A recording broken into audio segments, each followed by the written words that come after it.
Hey everyone. Saw my Farmall A a couple weeks ago. Went and did a little shopping and bought me a 57 Ferguson TO-35. It's got live power in it. So it's got a 2-stage clutch. No, it didn't run, well, it ran so-so when I bought it. Needed a carburetor rebuild, and it still needs a tune-up, plugs, wires, breaker points. All that's in the shop. As you can see, waiting on it to warm up a little bit. But got a mowing deck with it, 6-foot straight blade, and a few runs on Craigslist, bought a whole pile of parts. But it's got pretty good tires. We got a little weather checking on them. Front tires are bald. They're going to be replaced soon. A little bit of a gas leak when it gets cold coming out of the petcock, but I got to get that fixed. So buy another petcock soon. And that worked off. We're going to do a cold start video. It's about 25 degrees. It was 9 this morning, so it's definitely cold. It's been sitting back here in the shade of the house for a little while. Got to rewire it. There's that. Pull the choke out. So stay out. Alright, let's see what she'll do.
I have a muffler for it that's in the shop as well, waiting.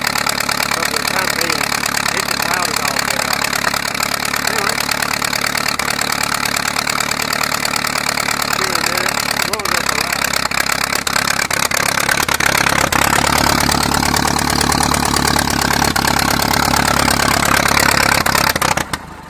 Oh, shoot. Grouch. Try again. Well, okay.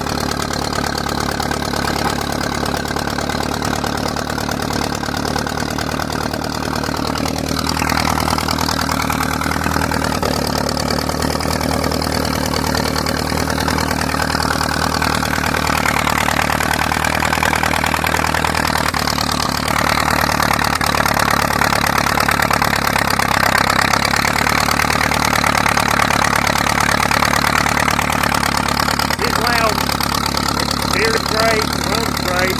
Got the distributor cap on it, plug wires.